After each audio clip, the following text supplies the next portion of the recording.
US President Donald Trump has welcomed a Supreme Court decision limiting the powers of federal court judges to stop his orders. But while the ruling was in relation to a ban on the president's order on so-called birthright citizenship, the court didn't decide on the legality of that executive order. This is really happening. Trump is absolutely desperate, as what just happened in final hours is something nobody has ever seen before in American history. Coalition of 12 federal judges from 3 different circuit courts just issued unprecedented joint warning threatening to hold President of United States in contempt and impose personal sanctions, including arrest, if he continues defying court orders related to Venezuela raid records. 12 judges, 3 circuits, unified public rebuke of sitting president with explicit threats of incarceration. This not normal, never happened before.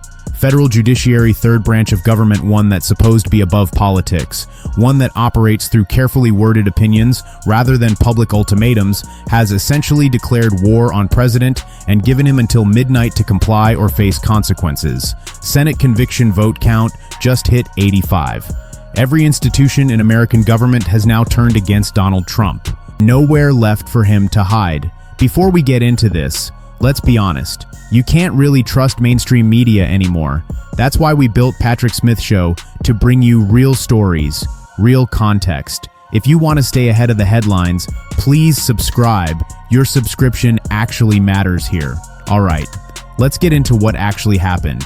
Federal judges almost never make public statements outside written opinions, don't hold press conferences, don't issue joint warnings, don't threaten sitting presidents with arrest. Entire ethos of federal judiciary is let legal process speak for itself, issue rulings, explain reasoning, let parties and public draw own conclusions. And here's what makes this absolutely devastating. What happened today represents complete departure from that norm.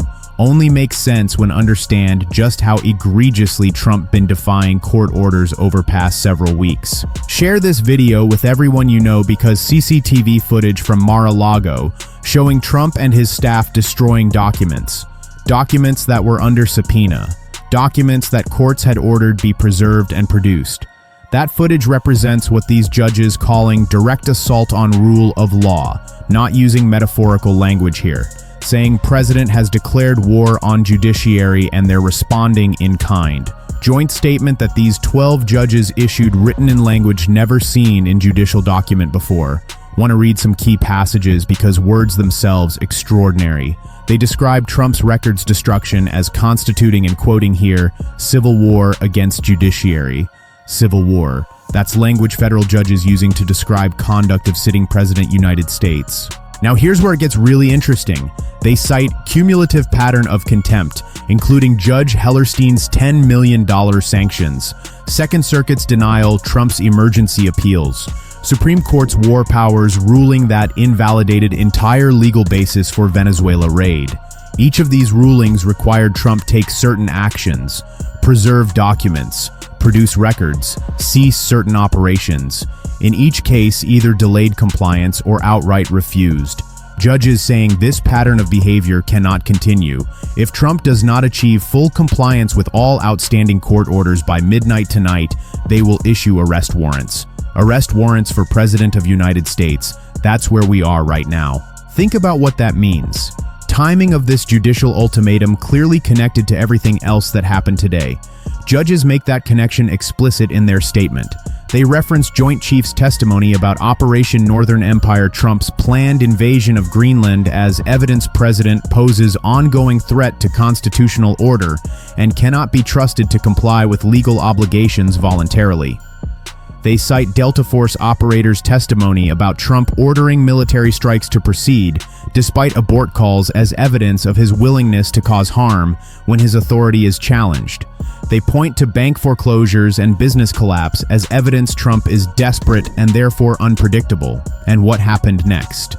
All these factors together led judges to conclude extraordinary measures necessary to protect integrity of legal system. Not willing to wait for normal pace of litigation, not willing to issue another ruling that Trump will simply ignore, want compliance now tonight, or will take action to enforce orders directly. This is judiciary saying they've had enough. Rule of law will be upheld even if requires arresting president. Need to walk you through legal mechanics of what's happening here because raises profound constitutional questions that scholars going to be debating for decades. President of United States has certain immunities while in office. Long-standing Department of Justice opinion that sitting president cannot be indicted. Courts generally been reluctant to enforce orders against presidents through coercive means like arrest or imprisonment. Make sure you're subscribed to Patrick Smith Show because here's the thing. Theory is president represents co-equal branch of government. Appropriate remedy for presidential misconduct is political, specifically impeachment, rather than judicial. But that theory has never been tested against president who so flagrantly and repeatedly defies court orders while simultaneously facing certain removal through impeachment. These 12 judges essentially arguing traditional deference to presidential immunity no longer applies when president has declared open war on judiciary and when his removal from office is imminent anyway. Why wait for Senate to remove him when he's actively destroying evidence and defying court orders right now? That seems to be their reasoning. Not without legal merit, even if unprecedented. Specific courts involved in this joint warning significant. Represent unified front across multiple jurisdictions where Trump faces legal jeopardy. Southern District of New York SDNY is where Judge Hellerstein has been presiding over Maduro case, where evidence suppression ruling came down.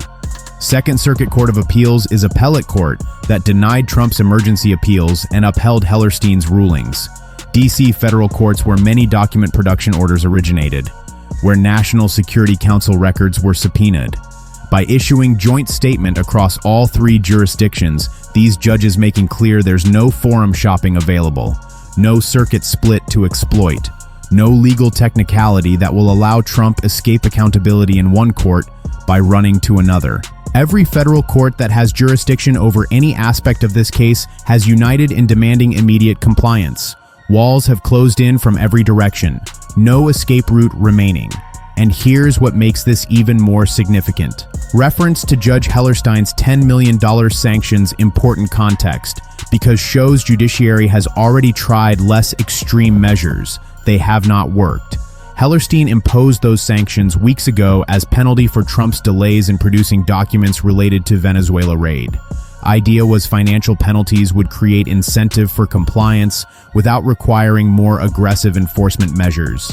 But Trump simply ignored sanctions, did not pay them, did not comply with underlying document production orders, continued destroying evidence as CCTV footage makes clear.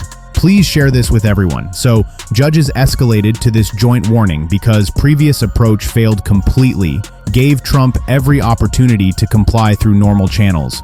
He responded by doubling down on defiance.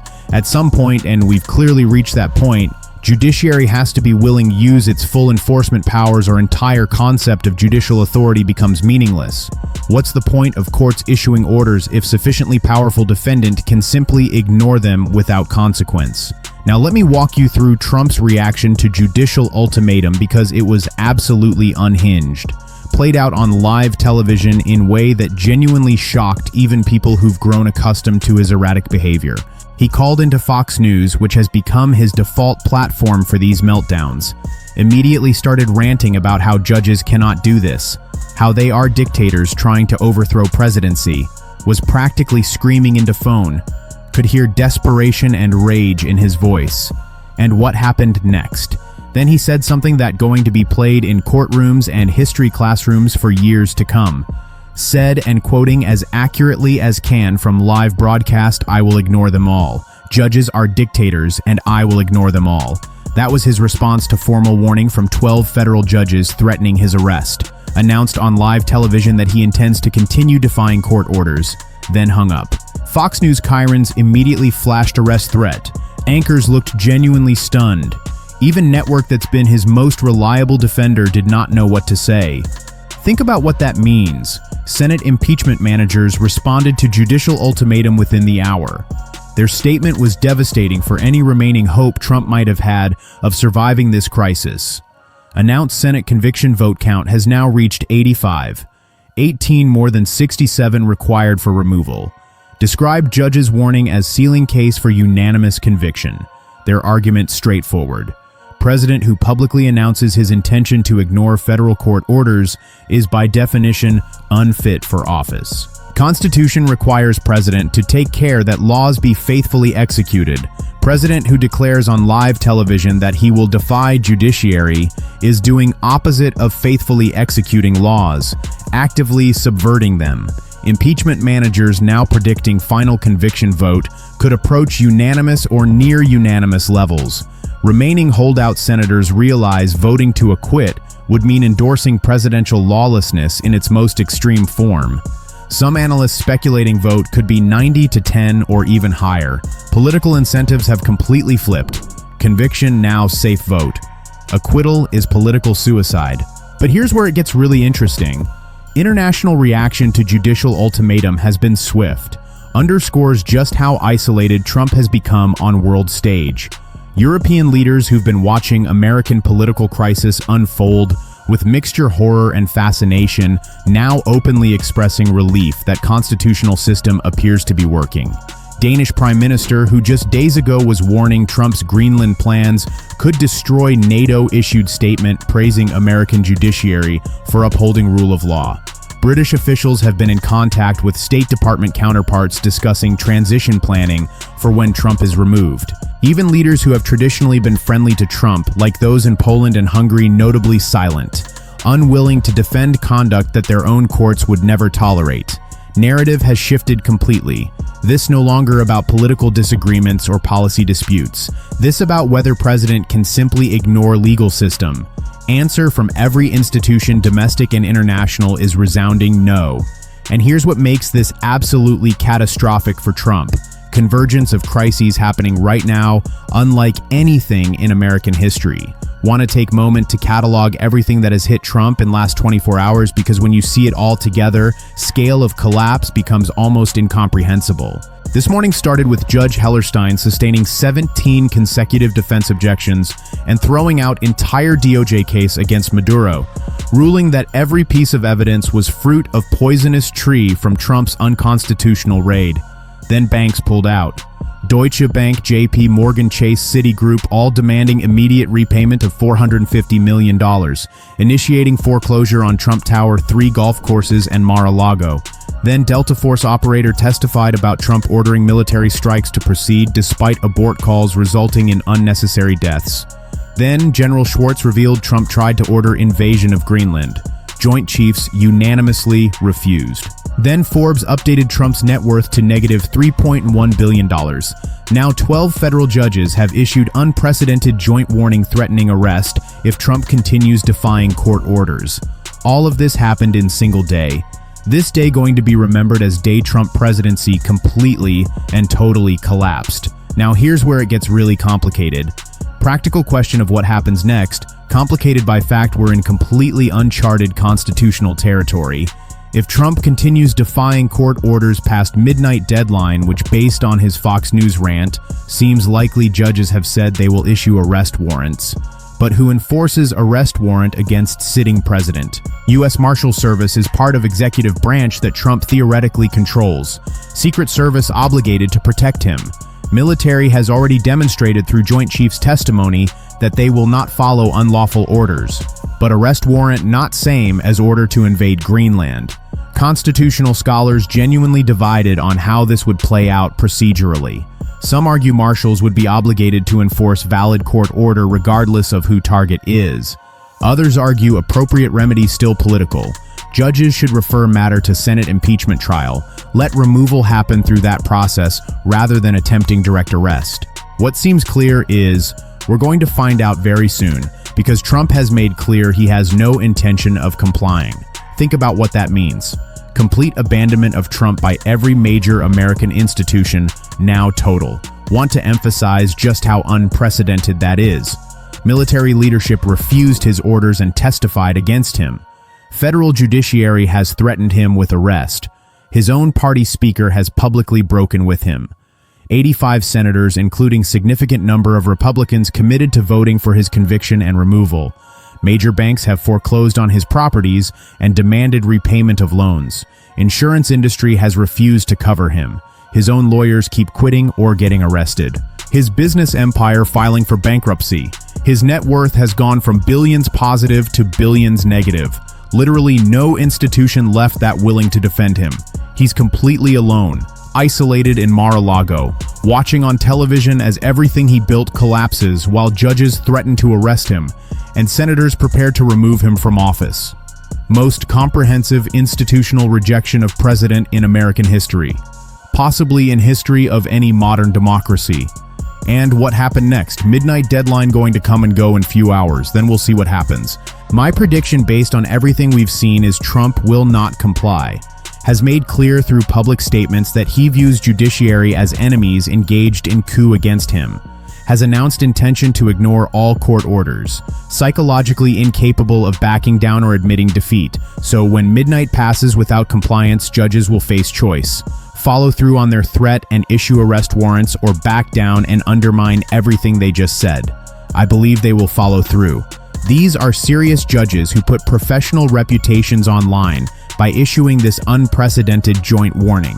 Did not do that lightly, did not make empty threats. When they said arrest warrants would follow non-compliance, they meant it. Only question is how enforcement plays out. Whether we're about to witness first attempted arrest of sitting president in American history. But here's the thing, Senate trial begins just days from now. At this point, outcome mathematically certain. 85 votes for conviction with more defections expected before final vote. Some analysts now predicting vote could be 95-5 or even higher. Senators who were planning to vote for acquittal realize they don't want to be remembered as handful who defended president facing arrest warrants from federal judges. Political calculation has completely inverted, being pro-Trump now toxic. Being associated with him is career suicide. Every Republican who tied fortune to his scrambling to distance themselves as fast as possible. Trump era ending not with graceful exit or even dignified defeat, but with most spectacular implosion in American political history.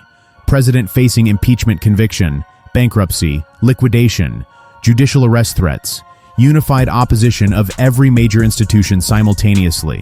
And here's what makes this actually hopeful. Want to close by reflecting on what this means for American democracy, because there are actually reasons for optimism amid all chaos. System is working. That's a remarkable thing. Every check and balance that founders designed is functioning exactly as intended. Courts have checked executive overreach. Congress is exercising its impeachment power. Military refused unlawful orders. Financial system withdrew support from lawlessness. None of these institutions caved to presidential pressure. None of them decided loyalty to one man was more important than their constitutional obligations. When Trump tried to govern like emperor, launching unauthorized wars, planning invasions of allied nations, defying court orders, destroying evidence, every institution pushed back and said no. That's democracy working. That's rule of law prevailing. Yes, it's messy and chaotic. We're about to witness history. Senate trial, removal from office, all of it coming. This is accountability happening in real time. This story continues. Stay tuned.